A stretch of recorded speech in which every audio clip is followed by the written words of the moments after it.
आज हम लोग जो है कि ये अभ्यास 6 में यानी 16 में जो है कि बी का चैप्टर पढ़ेंगे। इसमें यह देखते हैं कि पचला कई बार मिलने के लिए भी मिलता है।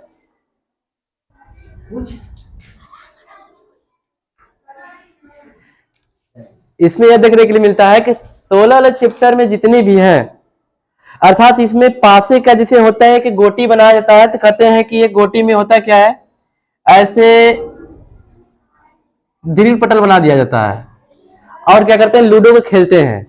तो लूडो खेलते हैं तो उसमें गिनती होती है 1 2 3 4 5 6 होती है। जय बार उसको पटकते हैं तय बार गिनती कभी एक ही बार आती है, कभी क्या होती है, अलग अलग आती है। तो उसको कहते हैं कि मेरा 6 है, मेरा 4 आया। तो उसी पासे के विवरण में ही जस्ट उसी गोटी लूडो जो खेलते हैं उसी के विवरण पे ही सवाल आधारित होता है, इसमें कुछ अलग से नहीं होता है। तो आज हम लोग सवाल कुछ लेकर चलते हैं, 2 सवाल को लेकर के, और देखते हैं इसमें क्या क्या मिलता है, कैसे इसको हल किया जाता है, कैसे हल करना है इसमें।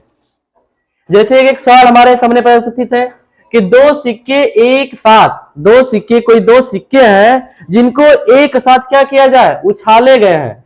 यानी उछाले गए तो कितनी बार, 40 बार। यानी 2 सिक्के जिनको 40 बार उछाले गए। यदि उस सिक्के पे जो लिखा हुआ गिनती है, जैसे गिनती 1 2 3 लिखे होते ना, उस सिक्के पे यदि टी जो लिखा था, H H T H T और टी एच क्रमशः 9 बार 8 बार 12 बार आए।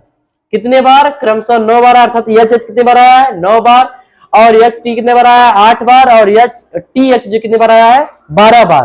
तो याद कीजिए कि टी टी कितने बार आया होगा। अर्थात 4 घन होते हैं, घर में 4 तरफ होते हैं, तो 4 तरफ में 3 तरफ का मालूम है, 1 2 3 चौथे का मालूम है, मतलब 3 तरफ का मालूम है, तो एक तरफ का निकालना है कि टी कितने बार आया होगा। तो इसमें हम लोग चलते लिखते पहले क्या, जैसे लिखा है 2 सिक्के एक साथ 40 बार उछाले गए ना, तो उछाले गए सिक्के कितने बार,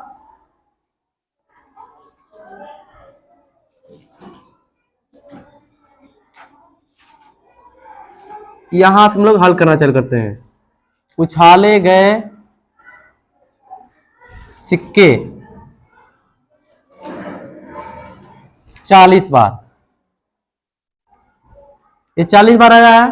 फिर इसके बाद क्रमशः जितना आता है उसका लिखते हैं। यदि क्रमशः कितनी कितनी बार आया है तो उसको लिखते हैं। यदि सिक्कों का क्रमशः, यदि सिक्कों का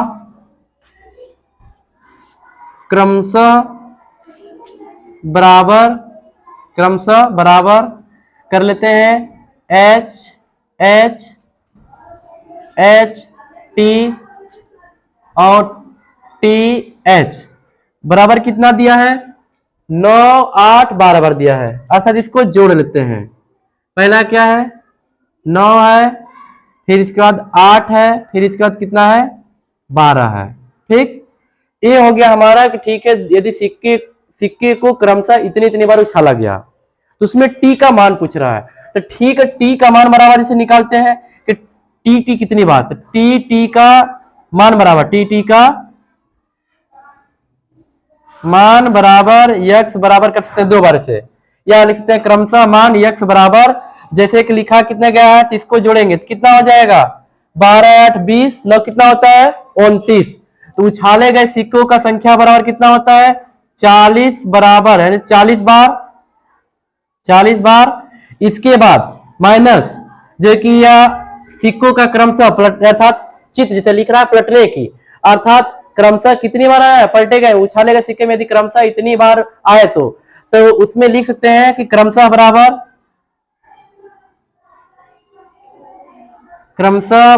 कितना बार, क्रमशः जो कितना है 29 बार, जोड़ कितना निकल के आ गया, 29 बार। अब क्या कर सकते हैं, दोनों कैसे लिख सकते हैं कि 40 माइनस जो है कर सकते हैं 29 बराबर कितना निकल के आ जाएगा, तो यहाँ पे निकाल देंगे कि 10 में से जो है कि 9 गया, बचा कितना, 1, कितना गया 1, और यहाँ पे कितना है 3 बचा, 3 में से 2 घटा देंगे बचे कितना 1, अर्थात कितना हो गया 11, कितना हो गया 11।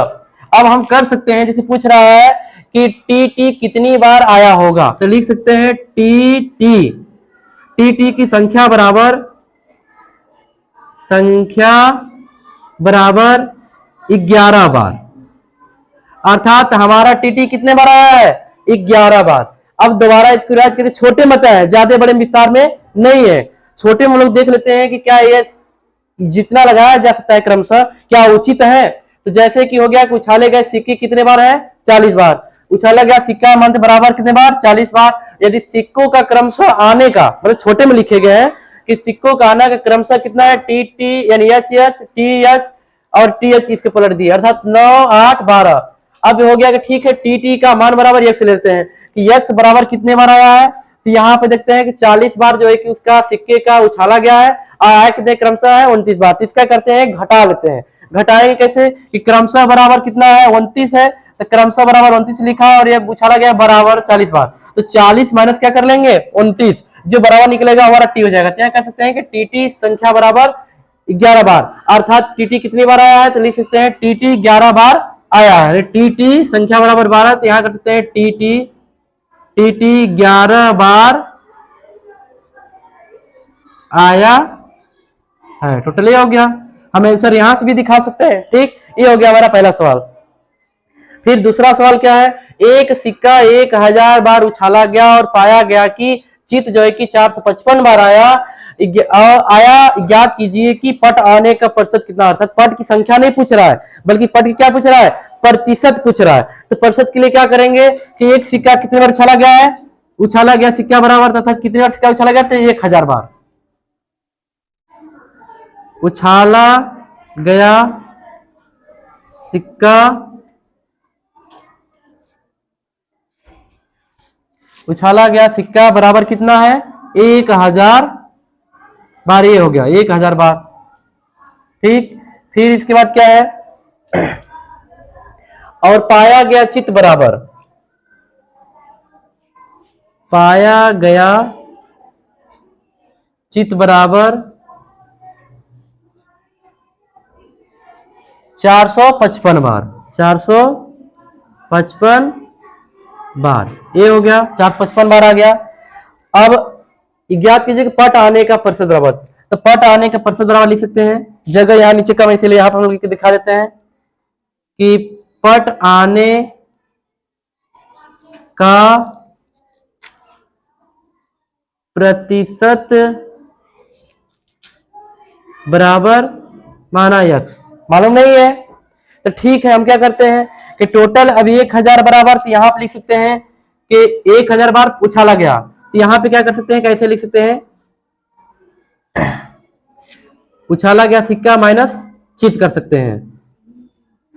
उछाला गया सिक्का माइनस चित की संख्या। ठीक, ये हो गया। अब चित की संख्या हम क्या लिख दिए? जैसे उछाला गया कितनी बार है? तो 1000 बार है, अर्थात इसमें 1000 बार है।